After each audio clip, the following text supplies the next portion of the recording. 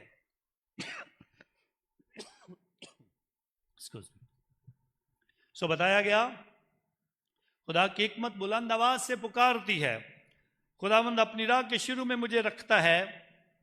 اس سے پیشتر کہ ابتدا میں کچھ بنایا گیا, میں ازل سے نسب کی گئی. حکمت, خدا کا خوف حکمت کا شروع ہے, اور حکمت خدا ہے. قدیم سے, یعنی اس سے پیشتر کہ زمین بنائی گئی, میں اس وقت پیدا ہوئی جس وقت گہراؤ اور پانیوں کے بڑے بڑے چشمے نہ تھے. اس سے پیشتر کے پہاڑ قائم کیے گئے, میں ٹیلوں سے پیشتر پیدا ہوئی. میں نے ہنوز زمین کو نہیں بنایا تھا, اور نہ میدانوں کو, نہ دنیا کی پہلی گرد ہی کو. جب اس نے آسمان قائم کیا تو میں وہاں تھی.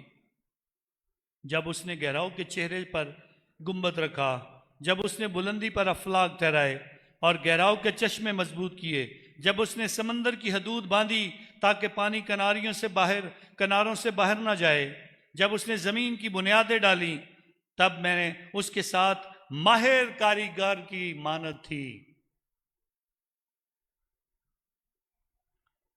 اور روز بروز خوشی کرتی تھی.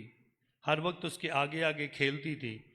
میں زمین پر کھیلتی تھی, اور بنی نوع انسان کے ساتھ رہنا میری خوشی تھی. خدا نرالا روح ہے, اور خدا کو جاننا ہماری زندگی کا سب سے بڑا کام ہے. خدا کو جاننا, اس سے پیار کرنا ہماری زندگی کا اہم مقصد ہے. خدا کو جاننا, اور جس طرح آج ہم پاک تثلیث کو جان رہے ہیں, بتایا گیا حکمت جو کہ دنیا کے شروع سے خدا ہے, ابتدا میں کلام ہے, کلام، خدا باپ، خدا بیٹا اور خدا روح القدس. تکوین کی کتاب میں بتایا جاتا ہے خدا زمین کی چیزیں خلق کر رہا ہے، خدا باپ اور روح خدا پانیوں پر جنبش کر رہی ہے. اور خدا کے حضور اس بات کا ذکر بار بار خدا کے حضور آج حکمت جو ہے ہمارے سامنے رکھتی ہے، اور امثال کی کتاب سے ہم پر واضح کیا جاتا ہے خدا دنیا کے شروع ہی سے مل کر جس طرح خدا کی حکمت اس کے ساتھ کھیلتی بھی ہے، لیکن ماہر کاریگر کی طرح آسمان بنا رہی ہے، زمین بنا رہی ہے، آسمان پر سورج چاند ستارے بنا رہی ہے، اور زمین کے پانیوں کو جدا کر رہی ہے، پہاڑ اور ٹیلے بنا رہی ہے، جنگلات اور دریا اور پرندے خلق کیے جا رہے ہیں. خدا کے حضور اس وقت بھی پاک تسلیس موجود ہے. اسی پاک تسلیس کو ہمیں جاننا ہے، اسی پاک تسلیس کی حکمت ہمیں دی جاتی ہے. پاک تسلیس انسانی سوچ کے مطابق کیا ہے؟ انسان کو جب دیکھا جائے تو جب انسان کے اندر پاک تسلیس کو دیکھنے کی کوشش کی جاتی ہے تو پھر بتایا جاتا ہے انسان کے دماغ سے، علم سے اور اس کے بعد اس کی مرضی سے. خدا کے حضور ان تینوں چیزوں سے انسان کو پرکھا جاتا ہے. ان سے خدا کے حضور ایک ہی انسان کا حصہ ہے. بہت ساری مثالیں انسانوں نے دی ہے. چاہے آپ کوئی بھی چیز پکڑ لو، کوئی بھی پتھر لے لو، پتھر کو دیکھو وہ سخت ہے، اس کی اپنی ایک شکل ہے، اور اسی پتھر کو لاؤ، پکڑو اور آپ کھڑکی کے اوپر زور سے مارو، کھڑکی کا شیشہ ٹوٹ جائے گا، لیکن جیسی اس کی شکل تھی وہ شکل چھوڑ کے جائے گا. اور اس کے بعد اس کی شکل چھوڑنے کے بعد جب آپ اس پتھر کو لے کر شیشے کے سامنے جاؤ گے تو وہ پتھر ہی ہے. سو شیشے میں بھی پتھر نظر آ رہا ہے، ٹوٹے ہوئے شیشے میں بھی پتھر ہے، مضبوط پتھر جو ہے وہ بھی پتھر ہی ہے. اور اگر ہم اس کو دیکھنے جائیں تو شیشہ ٹوٹا ہوا صحیح شیشہ اور اصلی پتھر جو ہے یہ ہمیں تین مختلف قسم کی شکلیں دکھا دیں گے. لیکن جب آپ پاک تسلیس کی وحدت کی بات کریں گے تو اسی وحدت کو ہمیں سمجھنا ہے. وہ چاہے آپ پانی سے لے لو، پانی کو زور سے پھینکو تو پانی بہنا شروع کر دے گا. اس کو فریج میں جا کے رکھو، وہ ٹھوس ہو جائے گا، سخت ہو جائے گا. پانی کو ابالنا شروع کرو، وہ بھاپ بن کر آسمان کی بلندیوں پہ چلا جائے گا. سو بھاپ بھی پانی ہی ہے، برف بھی پانی ہی ہے، اور پھینکا ہوا پانی بھی پانی ہی ہے. آپ پانی کی بالٹی بھر کر کسی شخص کے اوپر پھینکتے ہو تو اسے چوٹ نہیں لگتی ہے. ہاں، اگر فریج سے نکال کے برف کسی کو مارتے ہو تو کسی کی ڈیتھ بھی ہو سکتی ہے. ایسے ہی خدا ہے، چاہے اسے بہتے ہوئے پانی میں دیکھ لو وہ پانی ہے، چاہے ٹھوس برف کی صورت میں وہ پانی ہے، اور ایسے ہی ابلتے ہوئے بھاپ کی صورت میں جانے والا پانی بھی پانی ہی ہے. لیکن اس کے نام برف، پانی، بھاپ اور ایک ہی ہے. ایسے ہی خدا باپ، خدا بیٹا اور خدا روح القدس ایک ہی ہیں. خدا کے حضور آپ کچھ بھی لے لو، پانی کو لے لو، پانی کے بعد آپ انڈا لے لیتے ہو، انڈے کا باہر کا چھلکا، اندر کی سفیدی اور اندر کی زردی سفیدی اور چھلکا تینوں علیحدہ علیحدہ ہی ہیں، لیکن مل کر وہ ایک ہی انڈا ہے. خدا باپ، خدا بیٹا علیحدہ علیحدہ ہیں لیکن وہ ایک ہی خداوند ہے. خدا کے حضور ہمیں اس بات کے لیے تیار کیا جاتا ہے کہ ہم خدا کو جانیں وہ کیسا ہے. لیکن جاننے کے لیے آج خدا کے حضور مقدس پولس رسول بھی ہماری مدد اور رہنمائی کرتا ہے اور بتاتا ہے خدا کی محبت کے وسیلے سے روح القدس ہمارے دلوں میں اونڈیلا گیا ہے تاکہ ہم جانیں کہ پاک تسلیس کیا ہے. پاک تسلیس کیا ہے؟ اور جو کچھ ہم جان چکے ہیں یا جاننے کی کوشش کرتے ہیں یا جاننے کی کوشش کریں گے، جو کلام سے پڑھیں گے، وہ سب کا سب پاک تسلیس کا بھید ہے جو ہم پر آشکارا کیا جاتا ہے. لیکن آج کلیسیا ہم سے کیا چاہتی ہے؟ ہم اس پاک تسلیس کو کس طرح سے دیکھیں اپنی زندگی میں؟ پاک کلیسیا ہم سے یہ چاہتی ہے سب سے پہلے ہم جب بھی دعا کریں پاک صلیب کے نشان کے ساتھ پاک تسلیس کو یاد کرتے ہوئے اپنی دعا کا آغاز کریں. ہمیشہ پاک تسلیس کو سامنے رکھیں. پاک کلیسیا ہم سے چاہتی ہے اپنے خاندانوں میں ہمیشہ ہم پاک تسلیس کے اس بید کو اپنے بچوں میں منتقل کریں اور اپنے بچوں کو باپ اور بیٹے اور روح القدس کے نام سے برکت دیں، تاکہ ہمارے بچے خداوند میں آگے بڑھیں، ہمارے بچے مضبوط ہوں، ہمارے بچے زندگی میں ترقی کریں۔ پاک کلیسیا آج ہم سے کیا چاہتی ہے؟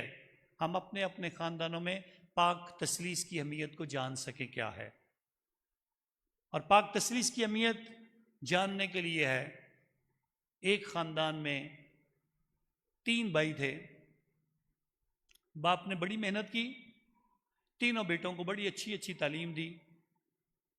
ایک ہوٹل مینجمنٹ کا کاروبار سیکھ لیتا ہے، دوسرا بیٹا صحافت سیکھتا ہے اور صحافی بن جاتا ہے، تیسرا بیٹا بینک کا کام سیکھتا ہے اور بینکر بن جاتا ہے، بینکر۔ تینوں بیٹے بڑی ترقی کرتے ہیں اور اپنے اپنے کاموں میں مگن رہتے ہیں۔ ایک دن باپ کو اس بات کا احساس ہوتا ہے، میں نے اپنے بچوں کو اتنا پڑھایا ہے اور میرے تینوں بچے ایک دوسرے سے دور دور ہو گئے ہیں، تینوں کے شعبے علیحدہ علیحدہ ہیں اور تینوں ایک دوسرے کے کبھی قریب نہیں آئے ہیں۔ تو باپ تینوں بچوں کو بلاتا ہے اور کہتا ہے، میں تو ایسا نہیں چاہتا تھا، میں تو ایسا نہیں چاہتا تھا، میں تو چاہتا تھا کہ تم تینوں ایک جگہ پہ رہو، تینوں ایک دوسرے کا احساس کرو، اور تینوں اب تم ایک دوسرے سے دور دور اور مختلف کام کر رہے ہو۔ باپ کی یہ بات بچوں کو سمجھ آئی تو انہوں نے فوڈ انسپیکشن کا کام لے لیا۔ تینوں بھائیوں نے ایک ہی کام کیا۔ جو ہوٹل مینجمنٹ والا تھا وہ جو مختلف ہوٹلز پہ خوراک جاتی تھی اس کی چیکنگ کرتا تھا، جیسے کہ پنجاب فوڈ اتھارٹی ہمارے دودھ کو چیک کرتی ہے، چیزوں کو چیک کرتی ہے، ملاوٹ تو نہیں ہے۔ ہوٹل مینجمنٹ والا جو تھا اس نے چیزوں کو، کھانے پینے کی چیزوں کو چیک کرنا شروع کر دیا۔ جو صحافی تھا اگر کسی نے کوئی غلط کام کیا ہوتا تھا وہ اس کی رپورٹ لکھتا اور اس کی عدالت تک لے کے جاتا تھا۔ اور تیسرا بیٹا، جو لوگ اس فوڈ مینجمنٹ میں ٹیکس نہیں ادا کرتے تھے ان کے لیے وہ بینک سے ان کی مدد کرتا تھا۔ تو اس طرح تینوں بیٹے ایک ہی کام میں مشغول ہو گئے اور تینوں نے اپنے باپ کی بات کو پہچان لیا۔ جب ہم پاک تسلیس کے اس بید کی طرف اشارہ کرتے ہیں سو خدا باپ جو اپنے خاندان میں بیٹے اور روح القدس میں محبت کے ساتھ سب کچھ جوڑ کے رکھنا چاہتا ہے، اور محبت ہی انہیں وحدت میں اکٹھا رکھتی ہے، الہی ذات میں اکٹھا رکھتی ہے، تینوں کا جوہر ایک جیسا ہے۔ جب خدا اپنی محبت کو زمین پر بھیجتا ہے تو پھر وہ اعلان کیا جاتا ہے، یوحنا رسول کی انجیل 3 باب کی 16ویں آیت، خدا نے دنیا سے ایسی محبت رکھی کہ اس نے اپنا اکلوتا بیٹا بخش دیا۔ اس محبت سے اپنے بیٹے کو زمین پہ بھیجا ہے، اور پھر بیٹا جب دنیا میں اس لیے نہیں بھیجا کہ دنیا پر فتویٰ لگائے، بلکہ دنیا اس کے وسیلہ سے نجات پائے، اس لیے اس نے کہا، اس لیے اس نے اس محبت کو ایک اور انداز سے پیش کیا، اور وہ محبت صلیب کا نشان ہے۔ اس سے زیادہ کوئی محبت نہیں کرتا کہ اپنی جان اپنے دوستوں کے لیے دے۔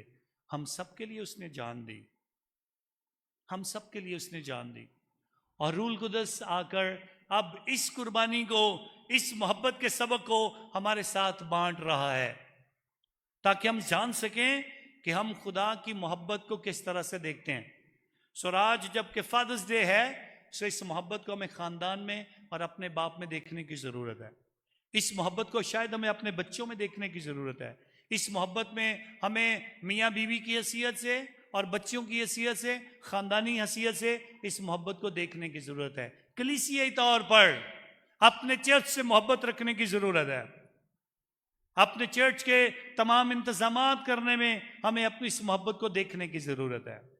خدا جو چاہتا ہے، تسلیس جو محبت کا درس دیتا ہے، اس محبت کو ہم ایک دوسرے سے بانٹ سکے، جو یگانگت، وحدت اور توحید کا پیغام ملتا ہے، جو 3 خدا نہیں بلکہ وہ ایک خداوند کے حضور ظاہر ہو کر ہماری زندگی میں ہماری رہنمائی کرنے کے لیے اسی الہی ذات کو، اسی وحدت کو بیان کرتے ہیں۔ اسی لیے اس نے یوحنا رسول کی انجیل اس کے 10ویں باب کی 30ویں آیت میں اعلان کیا، میں اور باپ ایک ہیں۔ ہم دو نہیں ہیں، تین نہیں ہیں، ایک ہیں۔ اسی لیے پھر مقدس پولس رسول کرنتھیوں کا نام خط میں اعلان کرتا ہے باپ اور روح ایک ہیں۔ اور پھر یسوع مسیح خود کہتا ہے میں اور باپ روح القدس کو بھیجیں گے۔ سو اپنی اس وحدت کو بھی خدا کے کلام سے ظاہر کرتے ہیں۔ سو ہمارے خاندانوں میں بھی وحدت نظر آنی چاہیے، ہمارے خاندانوں میں بھی اتحاد نظر آنا چاہیے۔ ہمیں لڑائی اور جھگڑوں کو چھوڑنا ہے، ہمیں خدا کے حضور اس بات کو سیکھنا ہے۔ سو آئیں خدا کا شکریہ ادا کریں جس نے آج ہمیں بتایا ہے، سکھایا ہے کہ ہم ایک دوسرے سے پیار کریں، اس وحدت میں قائم رہیں جس میں باپ، بیٹا اور روح القدس ہے۔ اس مرضی کو جس پر چلنے کے لیے یسوع مسیح نے باپ کی مرضی کو ہمیشہ اہمیت دی ہے، اس مرضی کو جانیں اور خدا میں ایک ہو کر ہمیشہ زندگی گزاریں۔ خدا آپ سب کو برکت دے، مسیح یسوع کے نام سے۔